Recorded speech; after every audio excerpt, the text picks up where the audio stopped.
am a huge fan of your work, so this is an immense pleasure for me to speak with you today. I've seen The Farewell, I've seen Loving, I've seen Little Miss Sunshine, and I noticed that there's a common thread with your work, that you seem to be drawn to stories about humanity and people within that humanity going through some type of transition. Am I correct in that assessment? You are right on, spot on. So having said that, what was it about Gavin's script, especially because he's a first-time feature director? What was it about this particular script that made you go, oh, I have got to do this? Yeah, Carla, you hit it right when you said that those are the things I'm looking for. The way I put it, there's usually 2 or 3 things I look for in a screenplay, and this one had it. Gavin wrote a beautiful story. First, it needs to be about something important, something that's meaningful. And when you go out of the theater, you have something to talk about and say, okay, how did that apply to our lives? Or what do you think happened to those characters? It initiates a dialogue, but it can't just be on the nose. It's got to have entertainment value. If it's not entertaining, then no one's going to want to see it. So it's got to be meaningful, have something to say. It's got to have entertainment value. And then the third thing, which is hard to describe, it's something that you just haven't seen before. And now that you've seen this movie, Carla, you know that we're not going to see another movie like this in the next 5 years. There's one of a kind. And so for me, it was that one of a kind quality to it. And you often get that from people who haven't had their first movie made. And Gavin wrote a beautiful script. Speaking of Quan, I wanted to know why the decision was made to have Quan look the way that she did. So the look, though, that you're asking about was I wanted to make the movie. First of all, I wanted a real person. And you're spot on when you say it's the eyes. When I first went to Sir Ben Kingsley and he said yes, all the key actors said yes within 5 days. They all loved the screenplay. And the second thing he said to me, besides yes, is, am I going to be acting against a stick with a ball on top of it, which is the way you do in CGI? And I said, no, there's going to be a real person, and her name is Jade. And he said, oh, good. And the whole idea was you wanted something to play off of. And because she gives off so much without saying anything, that 2 of the actors said, I could get lost in her eyes. And that's a real testimony to her. And then the general look I wanted it to be like a 1950s science fiction movie. So I didn't want it to be CGI and very current.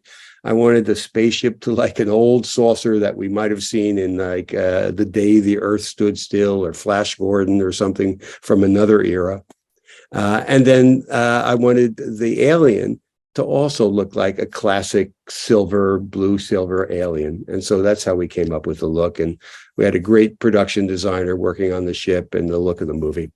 There was one moment where I saw Quan when they were standing outside. I forget what Milt was saying to her, but there was one moment where it looked like her skin turned a little red. And I thought, oh, okay. For the brilliance with that, I said, all right, then, for giving Quan a little emotion, because I don't think of extraterrestrial beings as being emotional, but we've seen that in some instances that is the case. I did catch that. That was really little and really small, but I was like, okay, Marc Turtletaub, I see you. I see you. Speaking of casting, Harriet and Jane, both of them are capable of being each other's parts. They have the acting capacity to have been Joyce and or Sandy. What made you cast them in their respective roles? That's interesting. Nobody's asked me that. And that's an interesting question, Carla. I think that it really revolved around Jane of the two. And that is Harriet, yes, can do comedy. But she has, when I saw her work, I said, oh, she's a Sandy. It's a feel thing, right? How do you describe a feel thing?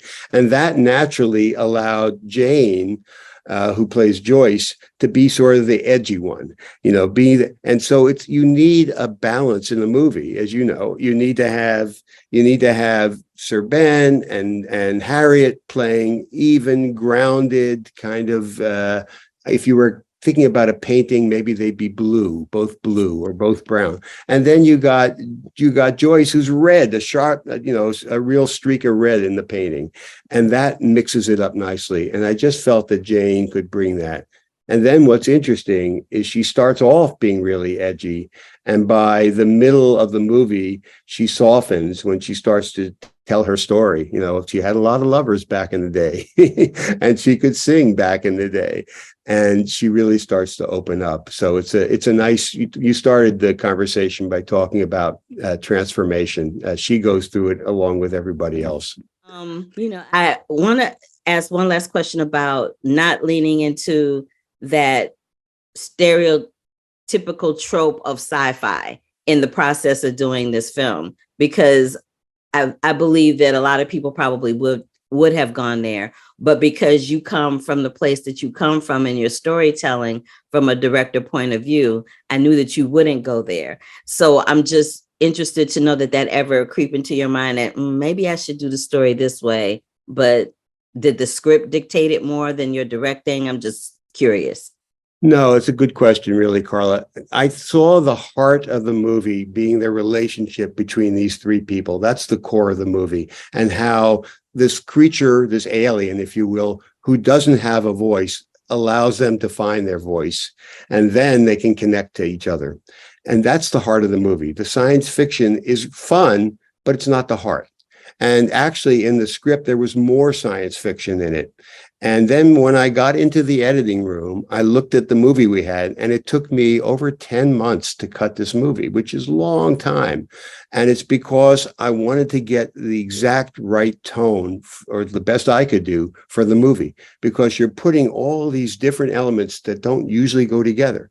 Science fiction, dementia, comedy, emotion, a 4'11" alien, wild inventiveness, all of this stuff in one movie doesn't, usually if you have a story about dementia, it's very sad.